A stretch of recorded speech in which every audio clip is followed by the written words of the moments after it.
Right now, your phone is in reach. You don't even have to look. You know exactly where it is. You'll check it about 96 times today. Once every 10 minutes, you're awake. And here's the uncomfortable part. Most of those times, nothing told you to. No buzz, no ring. Your hand just moved. The question isn't why you check your phone. It's who taught your hand to do it without asking you first. Let's start with that number, because it sounds made up.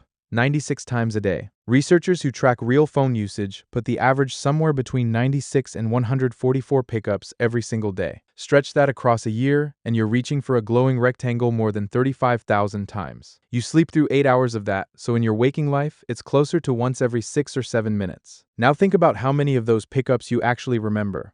Almost none. That's the strange part. A behavior you repeat tens of thousands of times a year, and you can't recall doing 90% of it. That's not a habit. A habit is tying your shoes.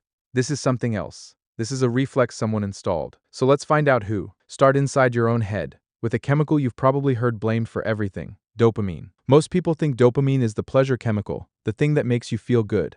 It isn't. Dopamine isn't about reward. It's about the anticipation of reward. In the 1990s, a neuroscientist named Wolfram Schultz was studying monkeys. He gave them a sip of juice and watched their dopamine spike. Predictable enough, but then he added a light that switched on a moment before the juice arrived, and something shifted. After a few rounds, the dopamine stopped firing when the juice came. It fired when the light came on. The brain had stopped caring about the reward. It started caring about the signal that a reward might be coming. Read that again, because your entire phone problem lives inside it. Dopamine doesn't celebrate what you got. It chases what you might get. It is the engine of maybe. And maybe is the most powerful word in psychology. Here's why. In the 1950s, a researcher named B.F. Skinner put rats in a box with a lever.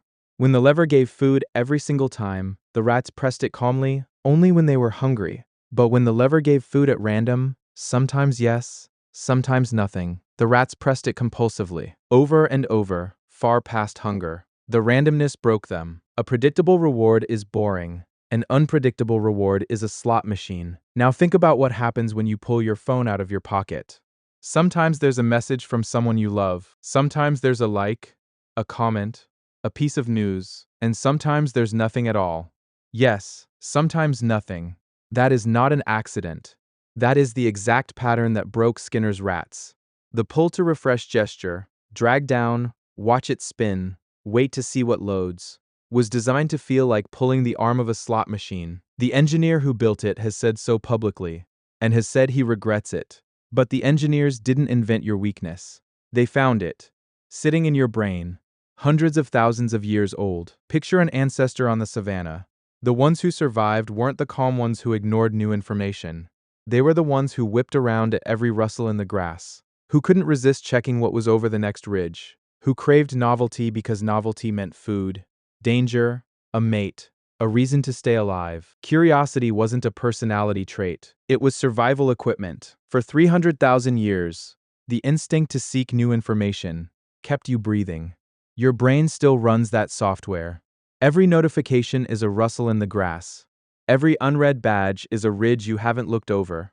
The machinery that once pointed you toward water and warned you about predators now points you at a screen that has learned to produce an endless, bottomless supply of rustling grass. You are not weak-willed. You are perfectly designed for a world that no longer exists. And here's the part that should make you stop. This isn't a fair fight, and it was never meant to be. On one side of the screen is you, one brain, running instincts that haven't been updated in 300,000 years, trying to use a little willpower. On the other side are thousands of the most talented engineers, designers, and data scientists alive, paid enormous salaries, running millions of experiments on billions of people, with one job: to keep your hand reaching. They know which shade of red makes you tap.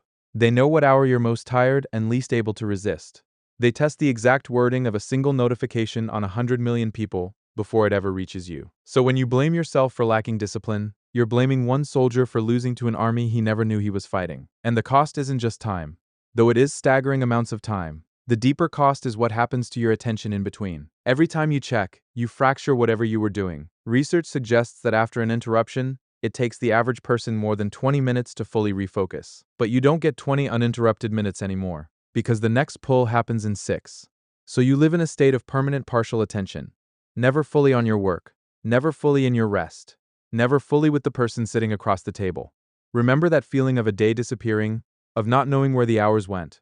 This is where they go, not in one big theft, in 96 tiny ones. So what do you actually do?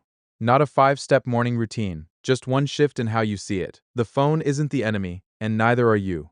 The enemy is the maybe, the variable reward that keeps your hand moving. So you make the maybe boring, turn off every notification that isn't a real human being trying to reach you. Each badge you kill is a rustle in the grass that finally goes silent.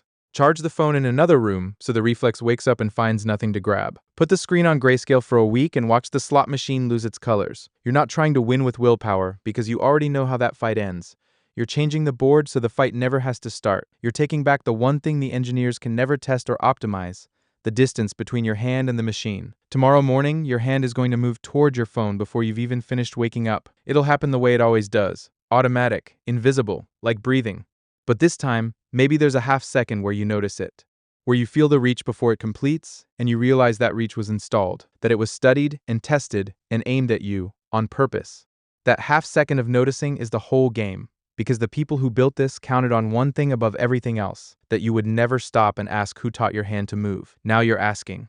And a reflex you can finally see is no longer a reflex. It's a choice.